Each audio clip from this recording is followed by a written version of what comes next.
پیارے حضور، میرا سوال ہے کہ حضرت محمد صلی اللہ علیہ وسلم کے صحابہ کو اللہ تعالیٰ نے سخت آزمائشوں کے ذریعے آزمایا، جبکہ اس دور میں وقف نو بچوں کے بچپن ہی سے ایک عہد کے تحت دین کی خدمت کے لیے پیش کیا جاتا ہے۔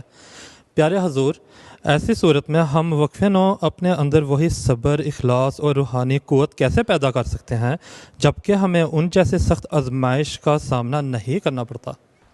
تو یہ تو اللہ تعالیٰ کا شکر ادا کرو کہ اللہ تعالیٰ نے تم لوگوں کو اس آزمائش میں نہیں ڈالا۔ حضرت مسیح علیہ السلام نے یہی لکھا ہے کہ صحابہ کو دیکھو کتنی قربانیاں دینی پڑیں، اور ان کو جانوں کی قربانیاں دینی پڑیں، ان کو بہت زیادہ سخت ظلم برداشت کرنے پڑے، اور اس کے بعد پھر جنگیں اگر ہوئیں تو وہاں بھی انہوں نے جان کی قربانیاں دیں۔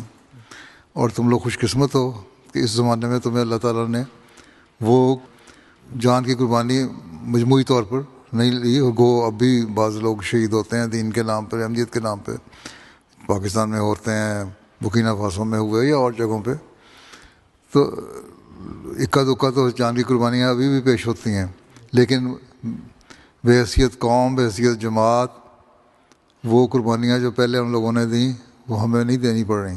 اس لیے اس بات پہ ہمیں اللہ تعالیٰ کا شکر ادا کرنا چاہیے، اور اپنی تمام تر جو صلاحیتیں ہیں، جو پوٹینشیل ہیں، جو کیپیبلٹیز ہیں، جو تعلیم ہے، جو علم ہے، عقل ہے، اس کے ساتھ کوشش کرنی چاہیے کہ ہم دین کی خدمت کریں، اور اس سے اللہ تعالیٰ کہتا ہے تو میں پھر اس کا بھی اجر دوں گا۔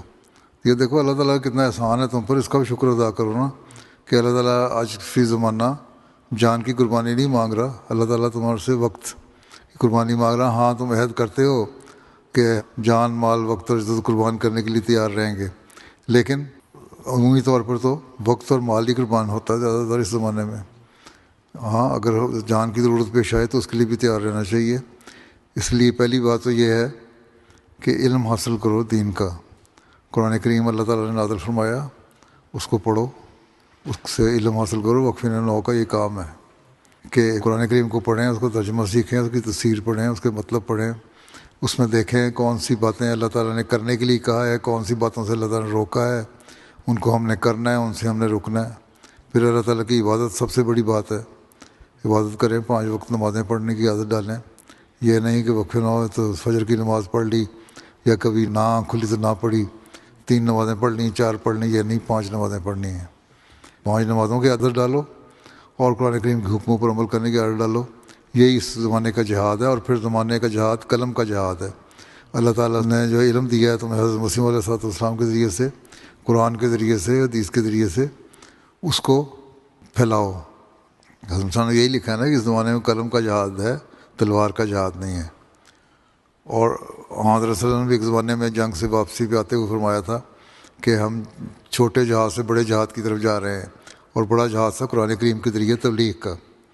تو آپ لوگوں کا کام ہے وہاں اپنے عملی نمونے دکھائیں، اور ایک صحیح احمدی مسلمان بن کے دکھائیں، اور پھر تبلیغ کریں، اپنے اخلاق سے تبلیغ کریں۔ پچھلے جمعہ میں بتایا تھا نا، حضرت صلی اللہ علیہ وسلم کے جو اخلاق تھے، اعلیٰ اخلاق اور سچائی تھی، اس کو دیکھ کے لوگ متاثر ہوئے تھے پہلے۔ اسی طرح آپ لوگ اپنے اخلاق اچھے کریں، اور جو تعلیم اسلام کی حقیقی ہے اس کو پھر جب آپ کے اخلاق اچھے ہوں گے لوگ آپ کی طرف توجہ کریں گے۔ جب توجہ کریں گے تو اس کے ذریعے سے آپ جہاد کریں، اخباروں میں آرٹیکل لکھیں۔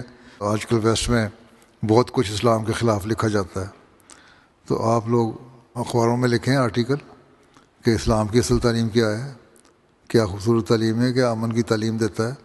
تم لوگ جو آج کل دنیا میں فساد پیدا کر رہے ہیں، اسلام تو اس کے خلاف ہے۔ تو اس طرح یہ بھی ایک جہاد ہے جو آپ کریں گے۔ تو یہی اس زمانے کا جہاد ہے، اور اس سے آپ گزر رہے ہیں۔ اس میں بعض دفعہ ہو سکتا ہے مخالفتوں کا سامنا بھی کرنا پڑے، تو برداشت کرو۔